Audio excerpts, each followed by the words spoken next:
Welcome gamers, my name is DazTactic and this is Distant Worlds 2. We've got the preview version, so if you are liking the look of the game, then pretty consider sort of wish listing it on Steam. It'll be coming out on March the 10th for most people. I think if you're here in Australia, it's probably going to be essentially a day later. I mean, most things tend to be sort of, because we're a day ahead. A day ahead of the curve. Anyway, let's not worry about that one.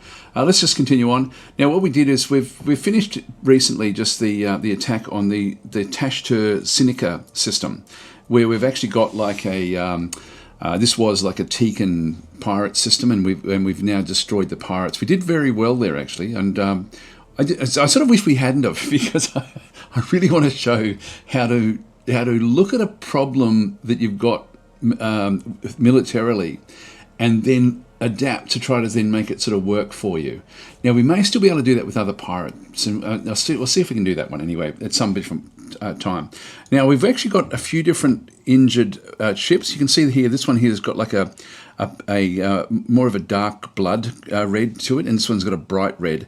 This is showing two different types of damage. And so if we click on this particular one through here, then hover over this one, you'll see that the damage, this one is actually, if I go to it, and actually I'll zoom right in and then just go to it. There it is. There it is. So it's actually the this one here. It's very dark, actually. It shouldn't be that dark. Anyway, I don't know why it's showing up that dark. But sometimes the modeling and stuff doesn't quite kick in.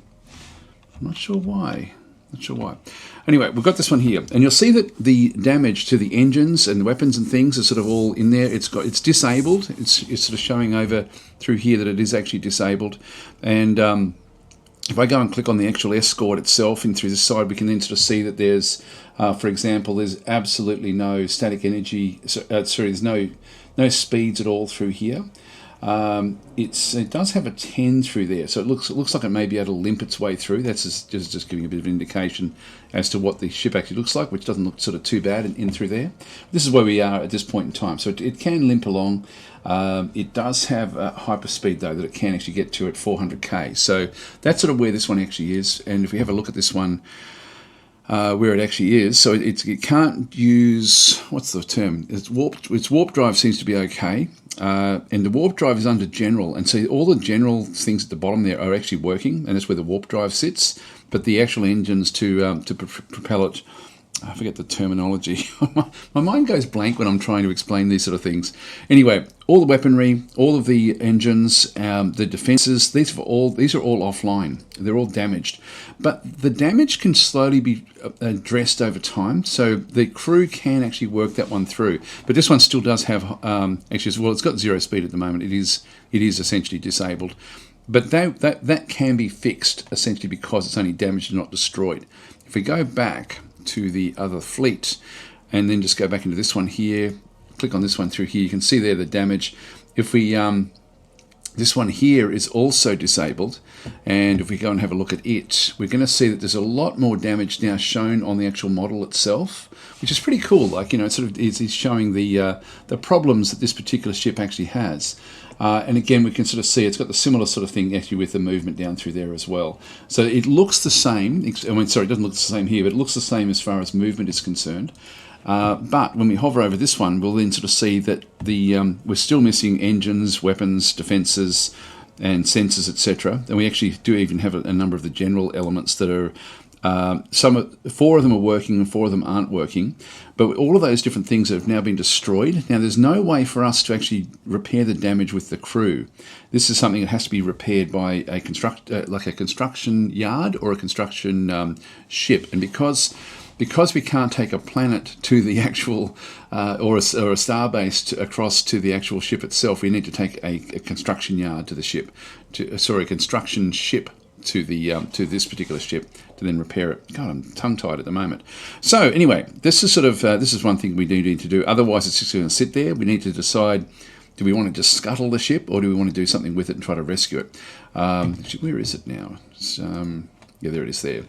So it's sort of away a little bit from the actual planet through here before it sort of, I don't know how it got that far out. Anyway, it's managed to make it out to there. So what we need to do is to we can have another look and see exactly what has been damaged. You can sort of see through here the color schemes. We've got a crew system has now been damaged, and back in through there we've got these are actually the command center, the hyperdrive. The fuel cells are actually all normal, which is fine. This fuel cell has been taken out. That's been damaged. We've got the fission reactor has got damage as well, and the energy collector has got damage. Back and through here, these have been destroyed. When we hover over the status, you'll see there that the Acceleros engines have all been destroyed. The heavy railgun has been destroyed, and so these have to be actually replaced. All of these different bits and pieces that they had through here. So the easiest way to do that is literally just to get another ship across to repair it. So to do that, we just need to go up to our constructors and go to construction ships. Find someone that's not actually doing anything at this point, and most of them aren't. And just going with that one selected, we're just going to go in, and I can either just right click on it, or if I control right click, I can then build this Krill Scourge. And so that's now going to go and build that particular ship. It's now going to go from automated to manually controlled, and I just want it to keep on doing automated afterwards. So I'm just going to go and tell it to. It'll still do it. It'll still build it, but it will then just it will just turn to whatever else we want it to actually do. Now that just gets that one out of the way. I'll keep it on. I'm just trying to think whether I should actually just unpause this now and let it sort of run forward a little bit. I do want to talk about the economy a lot, actually, because I want to start. We're at a point in the game where, do we colonize? Do we, where do we go next? We're at one of these crossroads. Do we get aggressive and take this over, for example, or do we let that one sort of just keep on sort of working its way through to sort of build up a bit of a trade network? Where do we go? What are we doing, basically? So if we have a look, one of the things I do need to do is I need to get with exploration. I've only got 5 explorer ships, which probably isn't really enough. Now I've got a bit of extras in through this side. Let's just go and build a few more explorer ships. Actually, one thing we should have a look at is we've still got one resource which is really, really bad. This is Cuprica. We've got a lot of sources available of it. We've got 2,000 of it as well. Now we also don't have Tiberius, so there's a few that we don't actually have. We don't have mining locations of. Is there anything else? Everything else we've got at least one mine. I really should be focusing very heavily on getting as much of this in as possible. All the different sorts of resources. I've got 2 mining locations of the steel. And I want to get as much of that as possible. I've got 3 of the Caslon now, which is good. Now we've got 2 sources. Okay, so it really does come down to Tiberius. So if we just click on that one, we can see that there's Tiberius across these systems. And what about Cuprica? Is also, we can still get to the Erd-Radamar system. In fact, you can see there that Cuprica is actually now sort of showing back up in through here. And so if I go to this location, polymer, crystal, and Uctium Pearl. Now, with this one selected, it should highlight in the fields where, there's a Cuprica. That's a good one, actually. So this one here has got 85%. So I'm going to go and, with that one selected, now I can't afford to build these. So you can see there it's sort of saying build mining station for 7,539 credits. Sometimes this doesn't make a hell of a lot of sense. It's saying it cannot afford to build. It does say private economy. So why can't we build that one? Now it may just be one of the things with this one is sometimes if you've got to then go off and then click it back on to make it sort of to reset what you can see through here, which is what we'll have to do. So we have to figure out why can't we build the mining station. We can build this one for 8,625, but this is being built like a monitoring station would be built from our money. But to build any of these others, the research station, actually there's no research bonuses there. This one here is no scenery bonuses. So to build this one though, we need to use the private economy.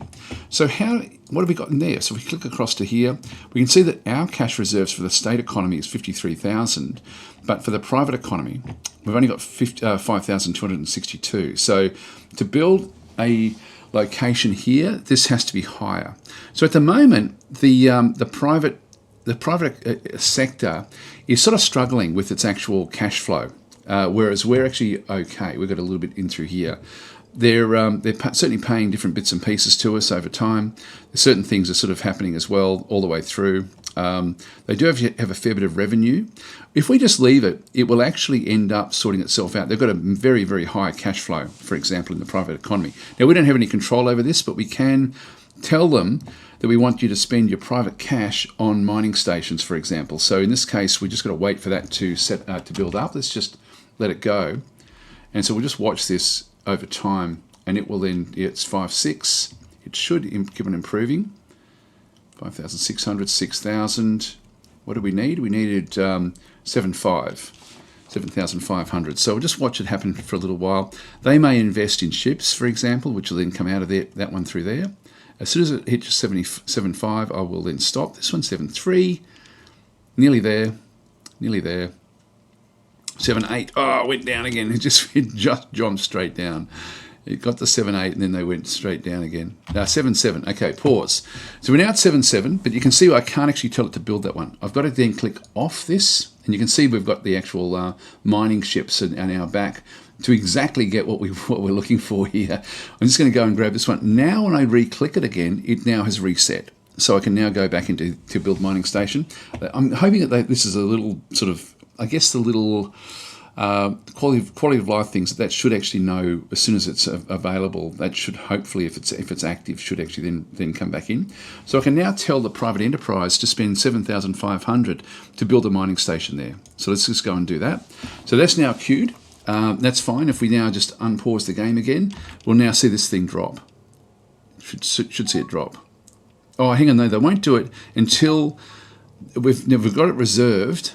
And so they'll keep it like a reserve amount in there, and then it'll go from there. Actually, I'll just see what else we've got. Build a mining station 2, and that's for Caslon. I will actually assign that one as well.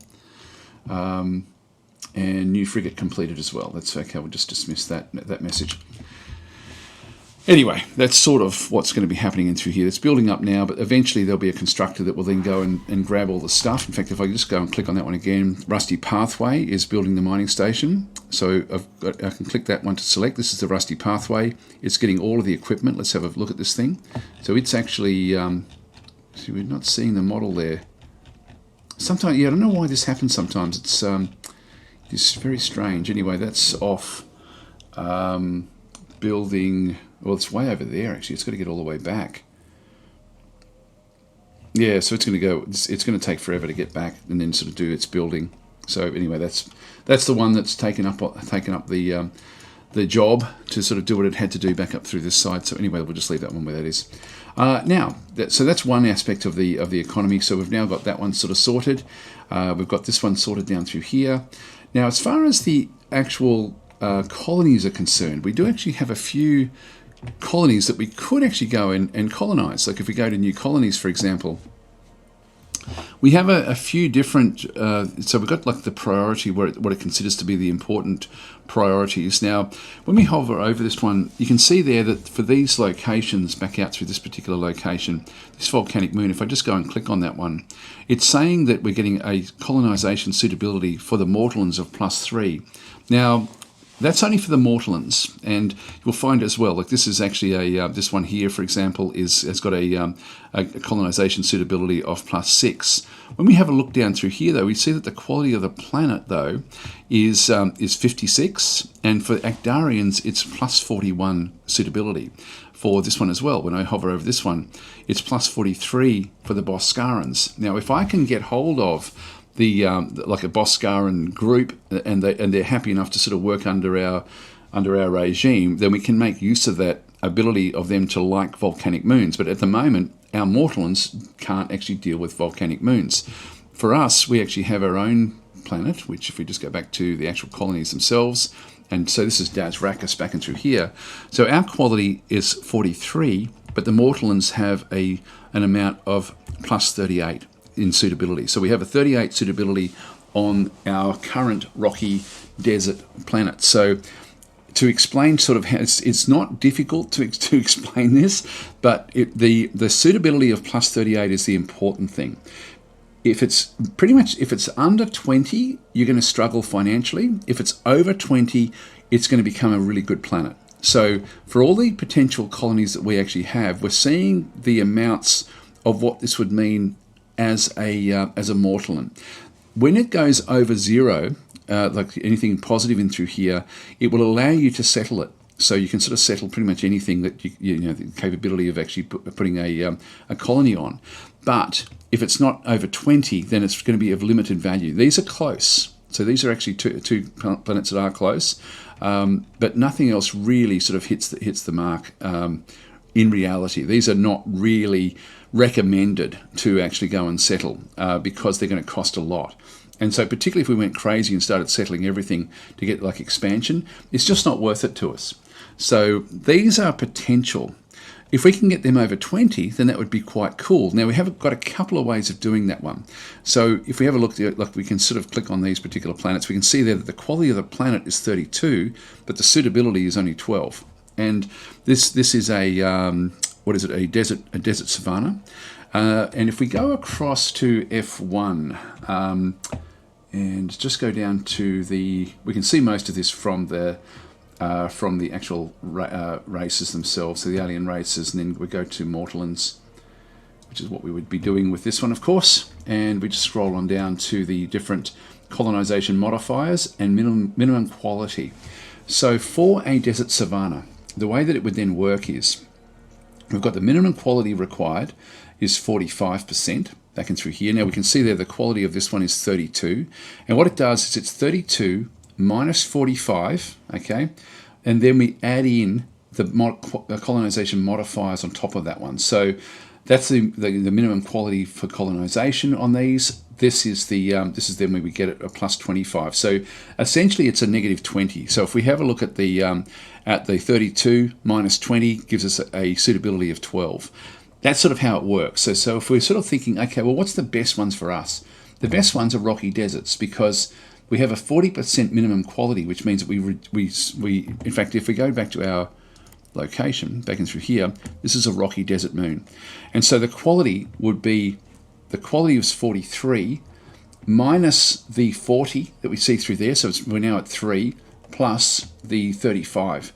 Would then sort of take it up to, what's that one going to be? It's going to end up being 38. And so rocky deserts are working well for us. And we can still do other things, but it's going to be, you know, it's not going to really sort of work all that well. Like, for example, forest we have a -5 and continental we have a -10. We don't even have the option to sort of do anything else really. So we can actually get these continental and forest worlds. To look at the different world types as well. I'll show you how, like one, because there's subtypes within major categories. And if we just go across to the research, I'm sorry, I'm going to do a bit of a deeper dive. I wasn't going to do that in this series. Here we go. This is all the colonization. So you can see you've got like continental worlds. There's only one type of continental world. And so if we did get this research, our continental quality threshold would go down by 10, which means that we have an extra 10 points to play with. Temperate colonization, we have the forest worlds and the grasslands. So you can see there we can actually, this would then help us if we were trying to sort of like colonize forest worlds. Again, -10 in through that side. The water colonization in through here, we've got deep ocean, mangrove forest, and marshy swamps. They're all considered ocean worlds. Desert colonization back in through this side. This is what we've already got the propensity for this one. But if we wanted to improve those other planets to get them even working better for us, we could actually go with desert colonization, which would then actually give us another 10%. And so those 12%ers that we have would become 22%ers, which would then make them viable for colonization. So this may be a research tech worth getting, because it would then sort of open up those other worlds really quite nicely for us. I think it does. I'm pretty sure. Like, I'm about 90% sure that's the way that would then work. Ice worlds, we've got ice, frozen ice, and ice tundra. Again, we just take the -10 off that quality threshold, and the volcanics as well. So we've got volcanic, carbonaceous, and sulfur volcanic are the three types of volcanic worlds. So this is all very, very different in Distant Worlds 2, which is, as I say, I really love what the game actually does do.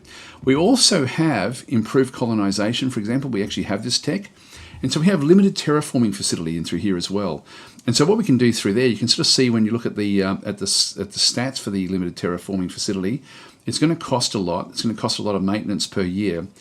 If the planet becomes damaged, for example, through nuclear war or anything like that, or there can be natural disasters, you can throw these things in there to repair the damage at 2% per year, or you can actually improve the quality at 1% per year.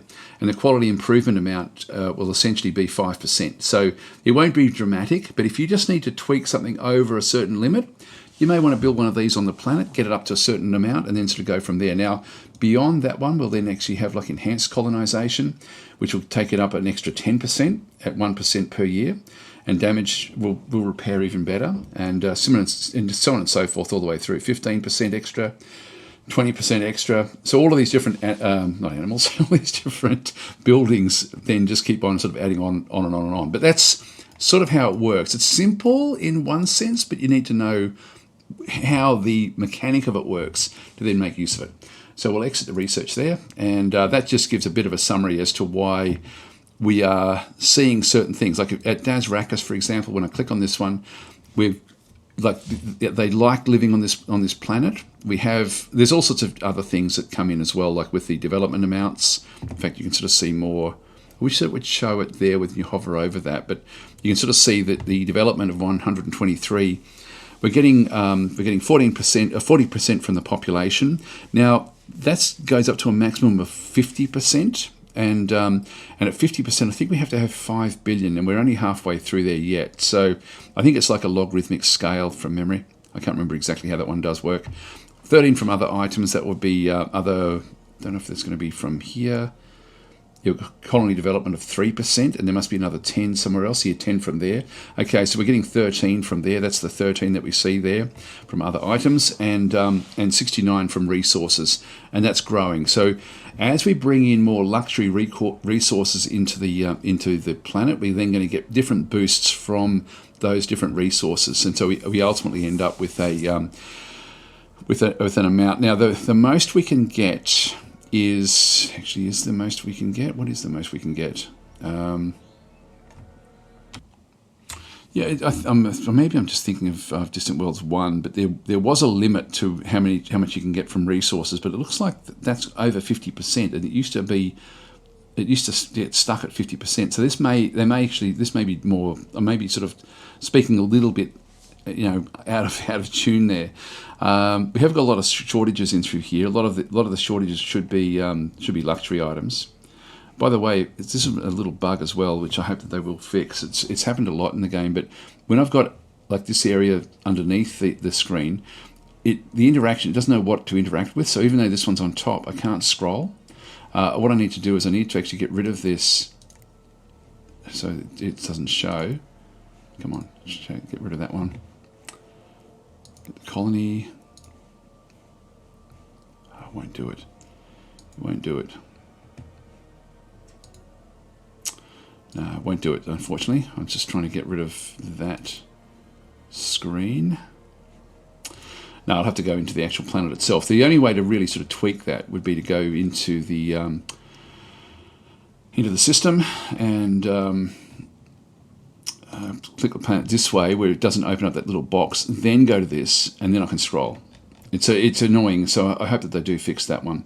These are the various resources that we actually have, and you can see that when we do this one, if we get these different resources, we've got like plus 6% colony development, plus 1% population growth. These will all have different sorts of things. Like that's population growth. This one does 5% colony development and 1% colony income, but we have to have amounts on hand. So we've got the Bifuran silk. So we're getting the 7% colony development in there and the 1% colony income. So this is sort of how we then go and pull all these things together. That's 4% colony development. This one is 5%. With some happiness. This one is 4%. All of these luxury items are extremely important, and so the more of them we can get, the better developed the planet will become, and the better basically it will then earn money. And so in the long haul, like we're now heading into that phase of the game where we need to be really maximizing the different resources that we actually have. So anyway, let's leave that one there. What I will do is I'll also just go back now, and I want to get a few more explorers. So let's just quickly go and build those. What do we got? You've only got 5, so let's go across and go to construction. Just go back down to the navigators. I'll get another 4. I'll just click on that one. They're all going to be going in through here. We'll just purchase those, so they've now been added to the queue. I think that's about all we need to really do at this stage. So let's just unpause and just let the game develop now. Just play on until something actually does happen. Just make sure that Shift Q and E. Yep, that's okay. Let's get back to the location that you're used to. I'm just trying to make sure it's always facing north, just to make it easier for you. Research. At the moment, we've got structured research. It's still going to be 53 years. We've got to shorten that. Do we know of any other locations? And so we've only got we're building everything from the Das Rakas spaceport. That's not good enough. We need research locations. We need to find these. So we do, and we haven't found any just yet. So we're on the lookout for research locations. The best thing we can do. At the moment, we've got the maximum potential research is 27 and the actual research is 27, which is really, really low. And we're getting 11 from the colony population and 16 from research stations, which is not fantastic. You can see there the funding level also then improves a little bit. There we go. We've got other missions to build things. We'll just keep on building whatever they ask us to build. So this 27 will go up and down. At the moment, we are getting extra funding.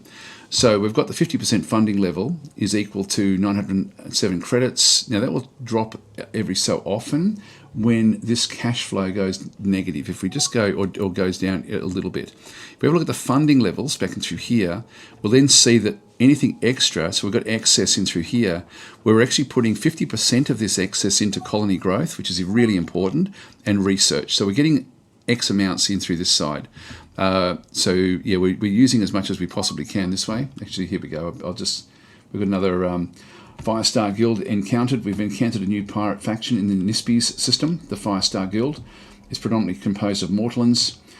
Now, these have been extremely successful. We don't really gain much by dealing with the pirates, to be honest. And I think with our tech levels, I think we actually push the envelope here a little bit.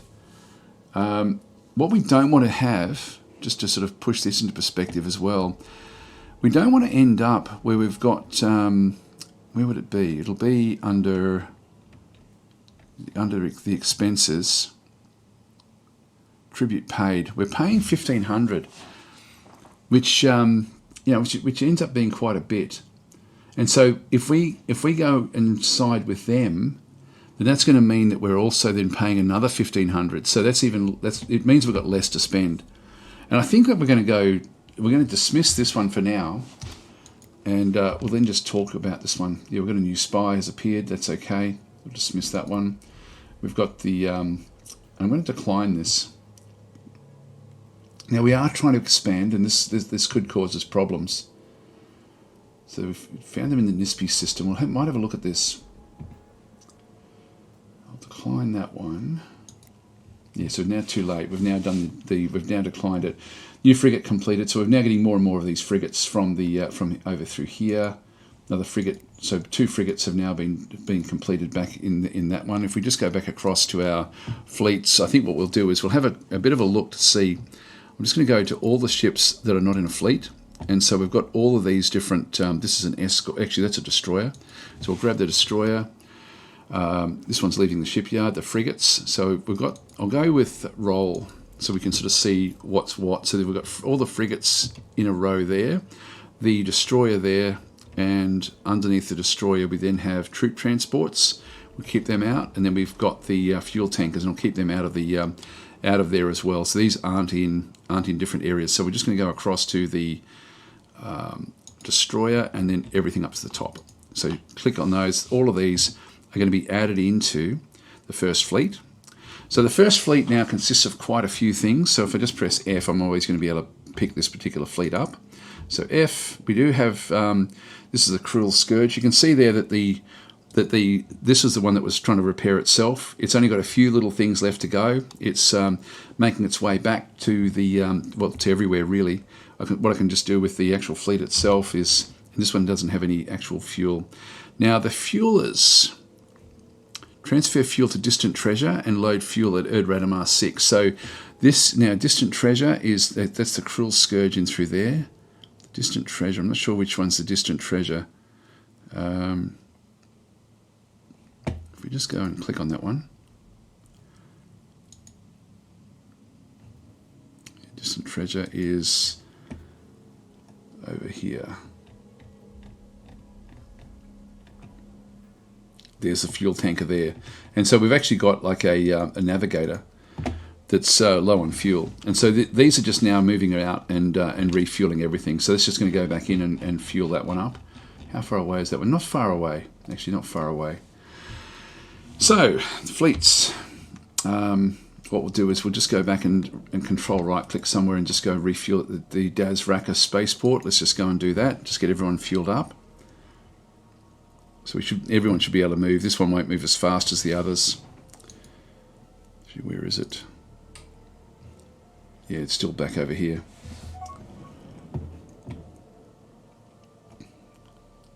Decline.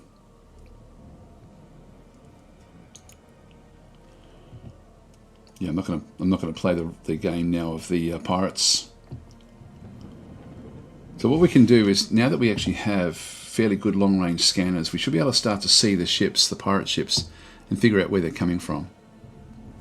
Now the Nispi system that we actually sort of see over through here, we are seeing, like, this is the independent Boscaran world under attack.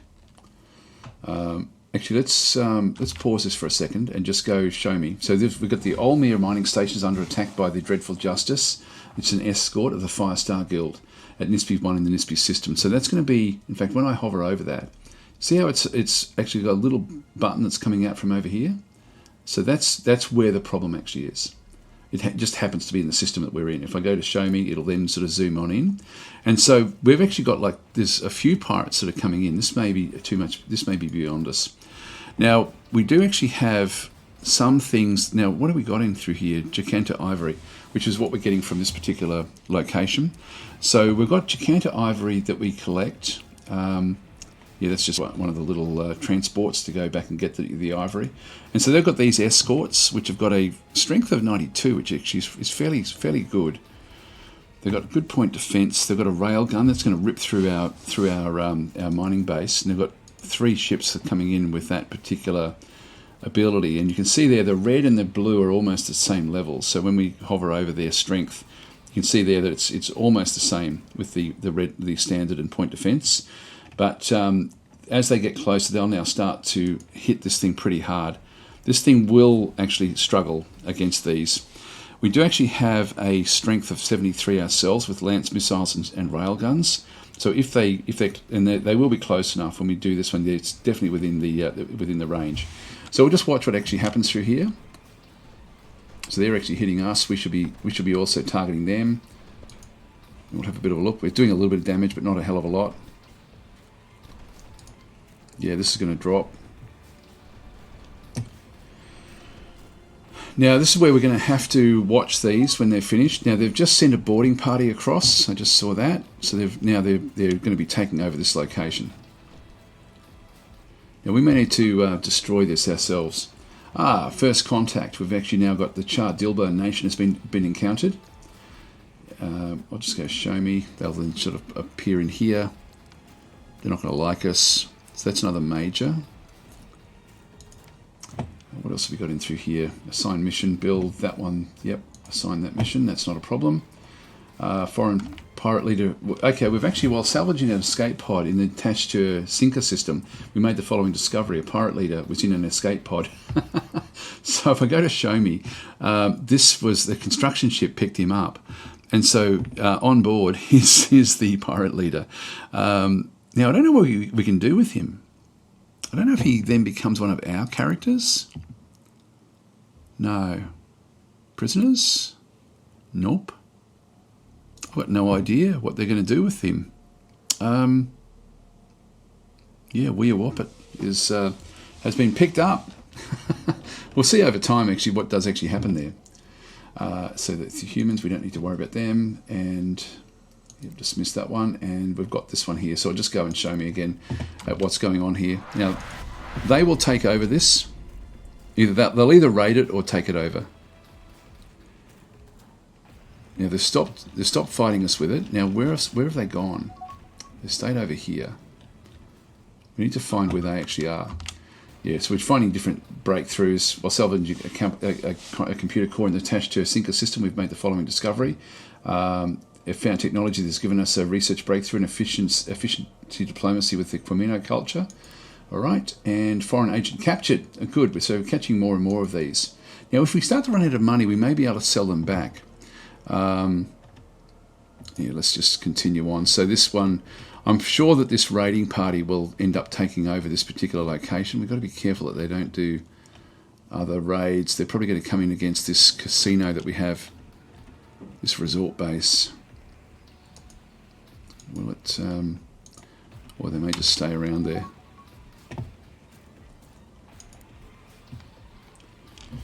Just press F. Yeah, these guys have got a bit of work to do.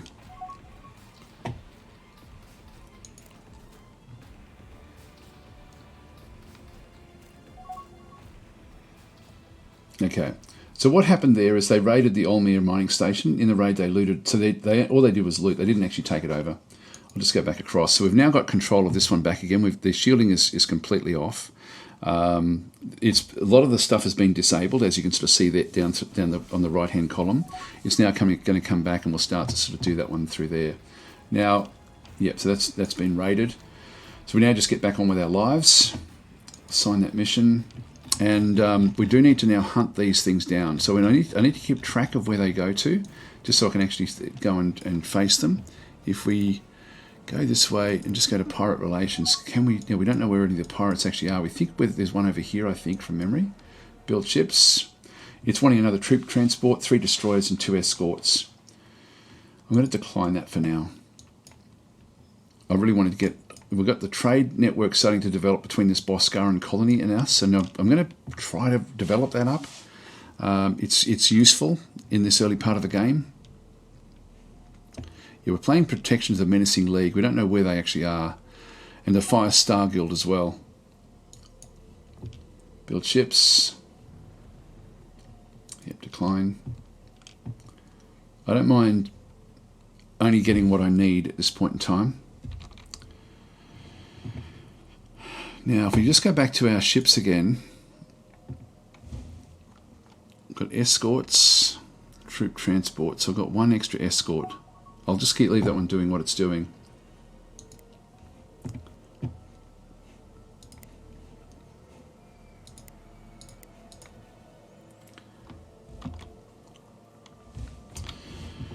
I'm tempted to split this off into 2 different groups. Now these are actually coming good. All right, I'm going to take this one into that location now. We're going to start hunting the pirates. So attack the Decisive Legacy, and even the one that we were trying to refuel is actually coming good now as well. So off they go, and then we'll try to find where their pirate base actually is. And I'll when I get there, I'll try to do a bit of an analysis. Oh, I'm way over time, guys. I'm way over time. I spent too much time rabbiting on about the economy. Anyway, I'll catch you in the next episode. Thanks for watching. Oh, under attack. The Holiday Casino is now under attack as well. We'll do that in the next episode.